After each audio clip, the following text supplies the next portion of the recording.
Jin, dalam bahasa Arab, jannah secara harfiah berarti sesuatu yang berkonotasi, tersembunyi, atau tidak terlihat.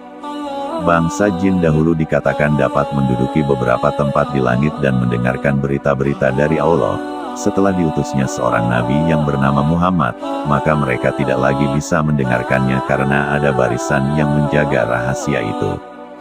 Dan sesungguhnya kami dahulu dapat menduduki beberapa tempat di langit itu untuk mendengarkan kabar berita-beritanya. Tetapi sekarang barang siapa yang mencoba mendengarkan seperti itu, tentu akan menjumpai panah api yang mengintai untuk membakarnya. Quran Surat Al-Jin 72 ayat 9. Dalam sebuah kisah, ada jin yang membela Rasulullah Shallallahu Alaihi Wasallam ketika diejek kaum kafir Quraisy. Jin tersebut disebutkan bernama Mubar bin Abhar yang tinggal di Bukit Tursina. Jin Mubar merupakan cucu bangsa jin yang masuk Islam pada masa Nabi Sulaiman alaihissalam. Riwayat lain menyebut jin ini masuk Islam di masa Nabi Nuh alaihissalam. Demikian dijelaskan dalam kitab Al-Mawaizul Usfuriyah, karya Syekh Muhammad bin Abu Bakar Al-Usfuri. Ketika tokoh-tokoh kafir Quraisy sedang berkumpul, mereka membicarakan sosok Nabi Muhammad Shallallahu Alaihi Wasallam. Nama-nama terkenal seperti Syaibah bin Rabi'ah, Al-Walid ibn Haris, Safwan ibnu Umayyah, Aswad bin Abi Yaquts, Kinanah bin Rabi, dan lain sebagainya berkumpul. Salah seorang di antara mereka kemudian berkata, Muhammad mengajak kita menyembah Tuhan yang tidak kita kenal. Tetapi ia tidak mencela Tuhan kita. Muhammad sebenarnya menghendaki harta, ucap lainnya. Namun, pembicaraan kemudian berubah ketika seseorang di antara mereka berkata, Muhammad sebenarnya penyihir dan pembohong. Kemudian di antara mereka bertanya kepada Walid ibn Haris, apa pendapatmu wahai Walid? Aku tidak bisa menjawab, katanya singkat. Mendengar jawaban itu, mereka menuduh Walid sudah terkena ajakan Nabi Muhammad Shallallahu Alaihi Wasallam. Walid pun berang dan berkata dengan nada marah, beri aku 3 hari untuk menjawabnya. Maka bubarlah perkumpulan itu. Kemudian Walid pulang ke rumahnya. Disebutkan bahwa Walid mempunyai 2 berhala yang terbuat dari manikam dan emas.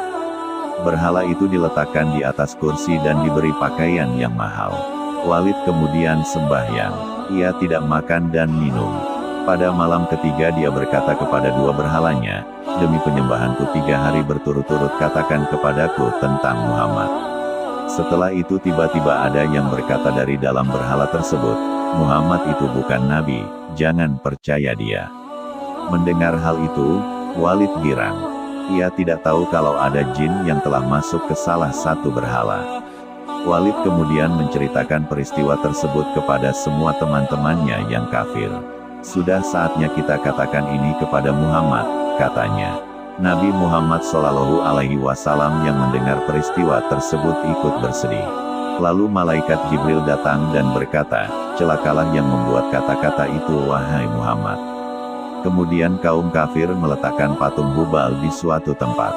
Mereka lalu menyembahnya. Malam harinya mereka mengundang Rasulullah Shallallahu Alaihi Wasallam untuk datang.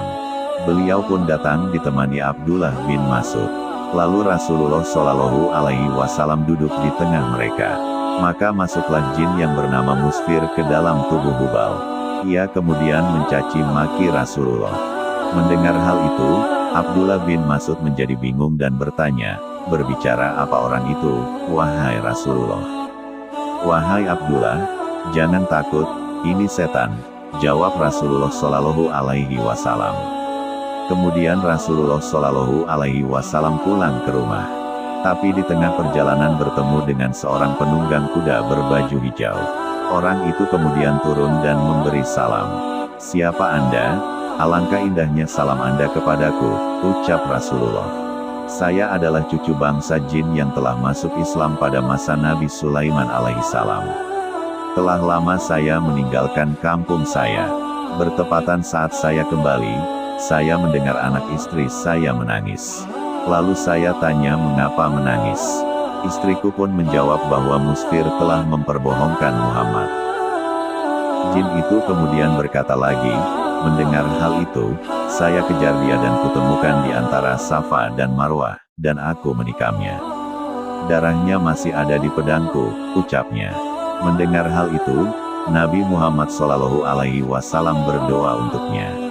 Beliau pun bertanya, siapa namamu? Nama saya Muhbar bin Abhar. Saya tinggal di Bukit Tursina.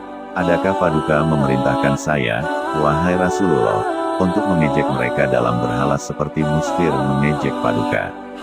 Nabi Muhammad SAW kemudian menjawab, boleh saja. Lalu jin itu pergi ke tempat berhala. Di sana kaum kafir Quraisy sedang sembahyang. Mereka berkata, wahai Hubal, gembirakanlah kami dengan ejekan kepada Muhammad.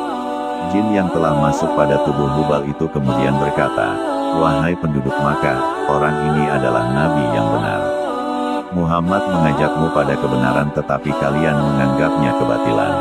Jika kalian tidak beriman kepadanya dan tidak membenarkan ajaran yang dibawanya, tentunya kalian akan berada di neraka jahanam selama-lamanya. Ikutilah Muhammad, yakinilah kebenarannya, dialah Nabi Allah dan sebaik-baiknya makhluk. Lalu Abu Jahal berdiri dan memungut arca itu, kemudian membantingnya. Arca tersebut pecah, lalu dibakar. Rasulullah SAW kemudian pulang dengan hati gembira dan mengubah nama jin Islam dari Bukit Tursina itu dengan Abdullah ibnu Abhar. Sebagai bentuk pembelaannya kepada Rasulullah SAW, jin tersebut melantunkan syair.